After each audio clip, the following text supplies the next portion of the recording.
भैया केवट वही कर जिससे तेरी नाव न जाए। केवट ने कहा सरकार मैं अनपढ़ गांव का देहाती आदमी हूँ, स्वई कर ज्वई कर मेरे समझ में नहीं आए, मुहावरे बूझने मुझे नहीं आते। सीधे अगर कहो कि पानी ले आ पाँव धो ले तो बात समझ में आएगी महाराज। और अगली पंक्ति में भगवान कह देते हैं बेखिया न जल पाए पथार,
गंगा पार करा। जैसे केवट ने इतना सुना तो उठ करके गांव की ओर दौड़ा।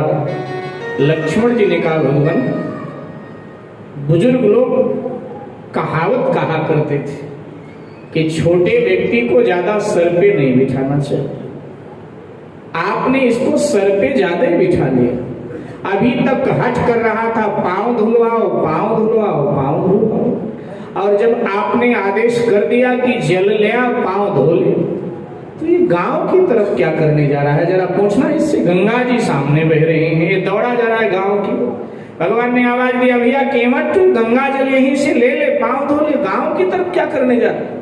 केवट ने कहा सरकार मैं अनपढ़ जरूर हूँ, देहाती जरूर हूँ, लेकिन इतना मैंने सुना है संतों से कि कोई शुभ काम करना हो अगर पत्नी साथ में है तो पुण्य दूना हो जाता है। तो सरकार अब इससे बड़ा तो कोई पुण्य हो नहीं सकता मुझसे कि आपके चरण धोने हैं। सरकार मैं थोड़ा अपनी घरवाली को लेने जा रहा हूँ।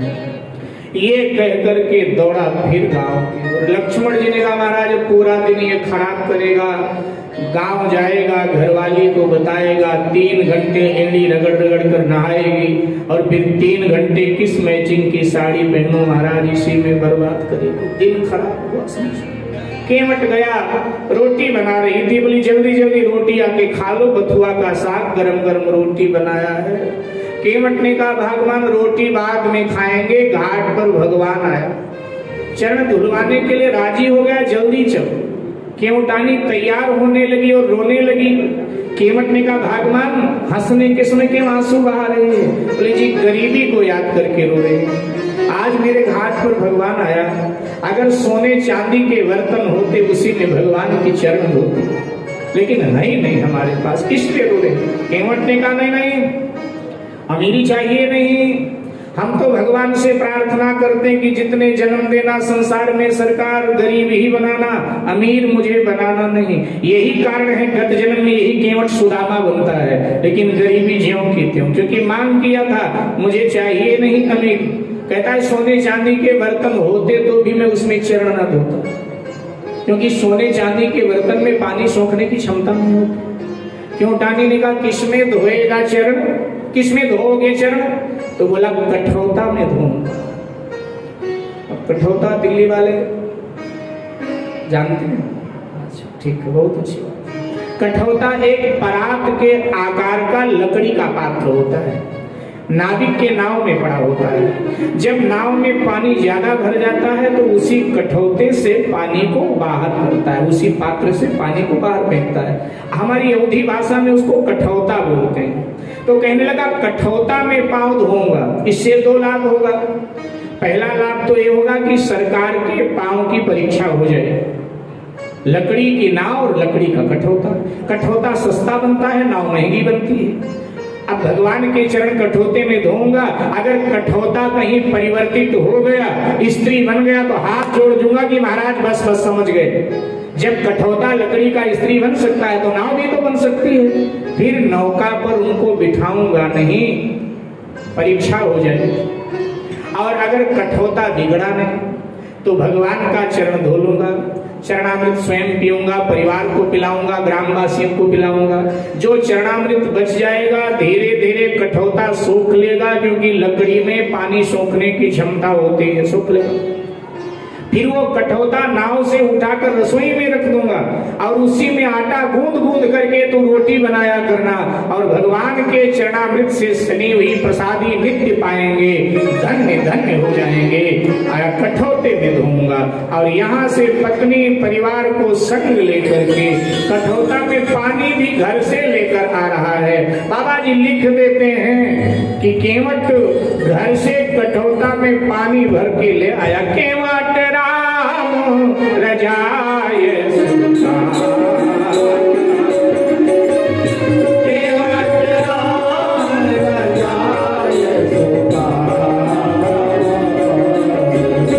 पानी कठौता भरी लई पानी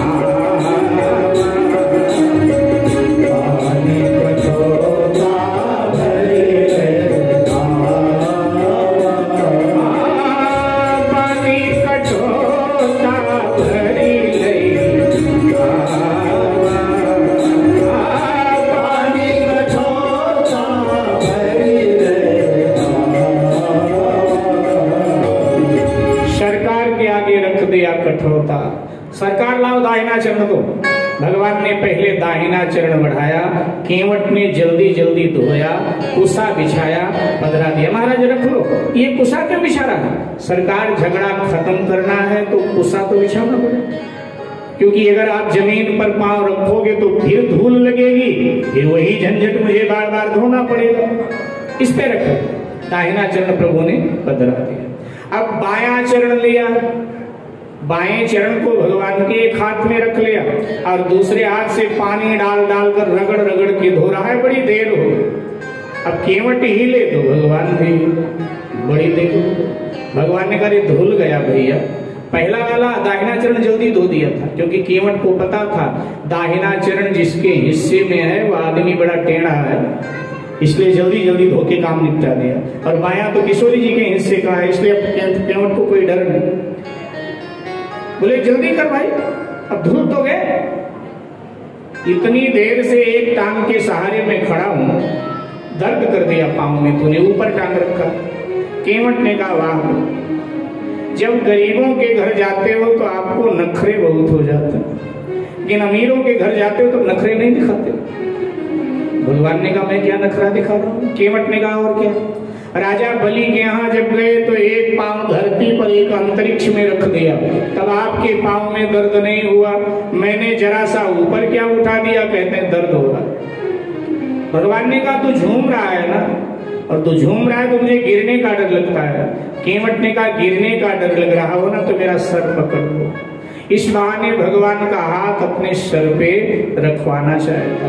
लक्ष्मण जी ने कहा इसकी बुद्धि बिगड़ी है, सुबह से नाक में दम कर रखा है, सरकार रखो जल्दी हाथ, इसकी बुद्धि ठीक हो जाए। और जैसे प्रभु ने अपने दोनों वरद हस्त केवट के सर पे रखे, आकाशवाणी हुई, बड़भागी केवट, बड़भागी केवट।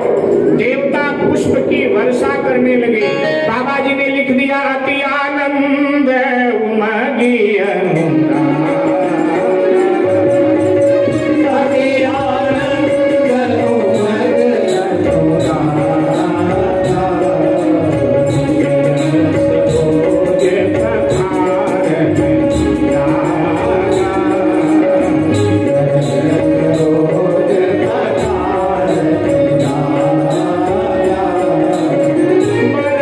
सुमन सुर